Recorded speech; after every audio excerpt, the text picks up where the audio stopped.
Welcome to the latest episode of Close Readings. This series we've called The Long and Short because in it we're looking at a selection of modern long poems interwoven with some short stories. Modern meaning in this case literature in English from the mid-19th century onwards. And as always, our conversation will be informed by the immense archive of essays and reviews that make up the back catalogue of the London Review of Books. My name is Seamus Perry and I teach English at Balliol College in Oxford, and I'm talking to Mark Ford, poet, critic and Professor of English Literature at University College London. And today's subject is the short stories of D.H. Lawrence. And the stories we will be talking about are Odour of Chrysanthemums, The Prussian Officer, England, My England, The Blind Man, and The Rocking Horse Winner.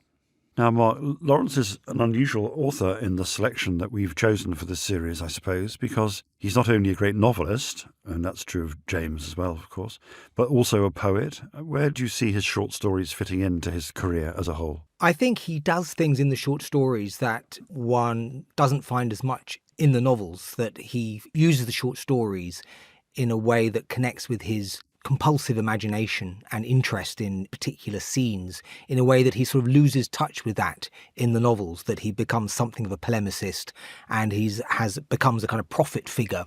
And novels like particularly Women in Love, but also The Rainbow before it, have large kind of presentations of Lawrence's views on the world, which are not always easy to follow or convincing, and he can be rather kind of strident and shrill when he's denouncing modernity. And that's very true of Lady Chatterley's Lover, In Between the Sex. There's lots of bits of it in which he's denouncing modernity. And the connection between Lawrence's life and his writing is one that's really worth kind of pondering and is perhaps at its most acute in these short stories, which seem to have an almost visceral connection with the events which they're transcribing. Some of them are almost like roman à clef. They're kind of characters from his life, such as J.M. Barrie or whatever, who enter these stories.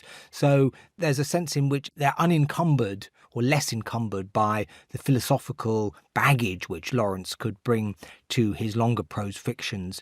But they have some of the kind of quickness and vivacity and excitement of his poetry. But they also tell stories and have characters in them. So in some ways, for me, they are the quintessential Lawrence. They're the Lawrence I kind of most enjoy reading. And they're also more ambiguous, in terms of what happens in them than his longer fictions often are. Yes, okay. So the selection of stories that we've made, in a way, tracks him through his career as a short story writer, doesn't it? And so we'll be able to draw on some of his life experiences as we discuss them in order. And also maybe we can keep an eye on what he's doing in the other parts of his literary life that might impinge upon the stories that we're going to talk about. The first one is very early, 1909, a story called Odour of Chrysanthemums, published in 1911, and then published again in book form in 1914. And this is coming, isn't it, absolutely out of the world of Sons and Lovers and Lawrence's upbringing in Nottinghamshire in a pretty impoverished mining community, and locked into this extremely passionate but toxic relationship with his mother and his abusive father. And that's absolutely the world, isn't it, that you see in Sons and Lovers. And Odour of Chrysanthemums is like a little kind of chip off that block. Yes, and it shows Lawrence's great gifts as a realist writer, that all the details are hallucinatorily clear, aren't they? That it in terms of the engine that chuffing up from the pit that goes past their house, where Elizabeth Bates is waiting for Walt to return. And it's an incredibly moving story because he actually had a distant uncle, didn't he, who died in a pit in the 19th century. And pit deaths were a fairly kind of hazard of the trade. And the details of the house in which they live and the way the children... He's particularly good at children, isn't he, throughout his career? Children and animals. Yes. He sort of catches their sort of difference from the adult world. And there's a sense of kind of foreboding throughout the story, as well as that this relationship is one which in some ways perhaps reflects that of Lydia, his mother, and Arthur, his father, which was one... which was interpreted by Lawrence as that she was more genteel and more educated and more ambitious, and he was content with his life down the pit and got drunk with his mates on the weekend and so on, and could be quite violent.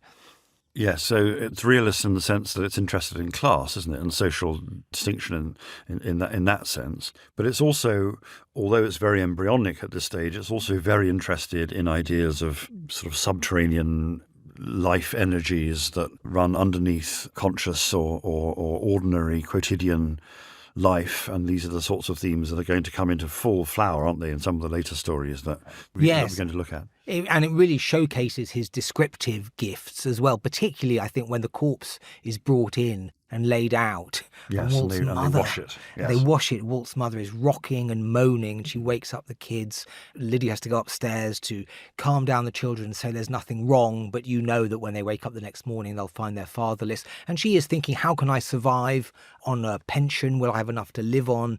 So it really does do some of the things that the sort of 19th century sort of protest novel, so to speak, like by, I don't know, Elizabeth Gaskell or Dickens's Hard Times does, in representing with devastating accuracy the condition of living off a coal miner's wages. And there are a number of these stories, and I think Returns to Eastwood did bring out in many ways the most kind of driven aspect of Lawrence's prose. That when he was recreating his childhood in Eastwood, he seems in the grip of memories which give the prose a real sort of detail and distinctiveness and kind of sureness and immediacy. Yeah. We do know, don't we, because it's recorded somewhere that Lawrence remembered as a child fantasizing that his father might be killed in the pit because he hated him so much.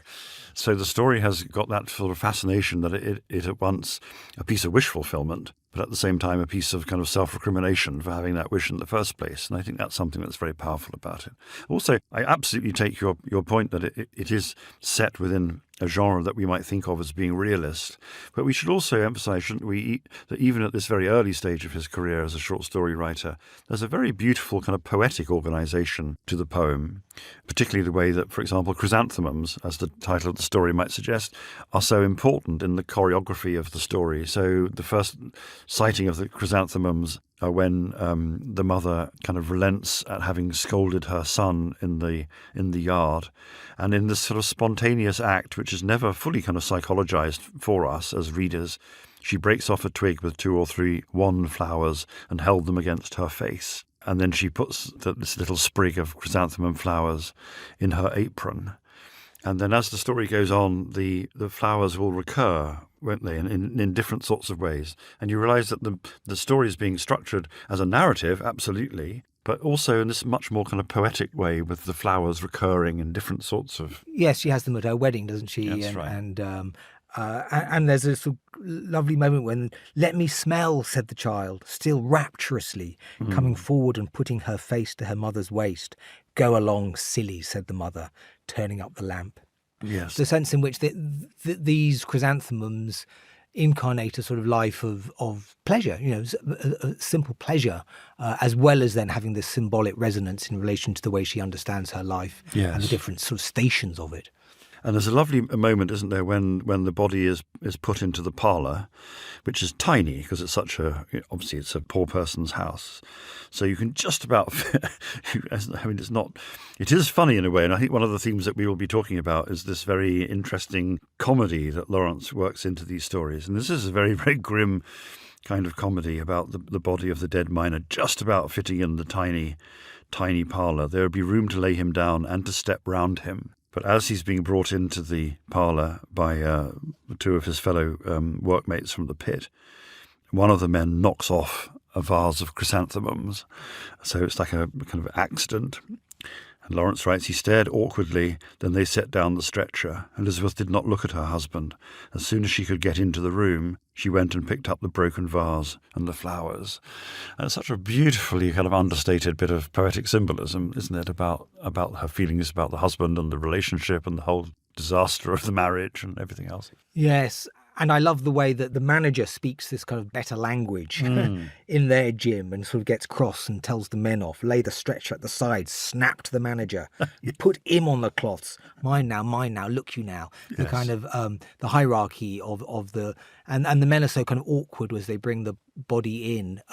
Lawrence is there's something almost uncensoring about the way Lawrence's prose works, that he puts in the things that other writers would leave out. Yeah.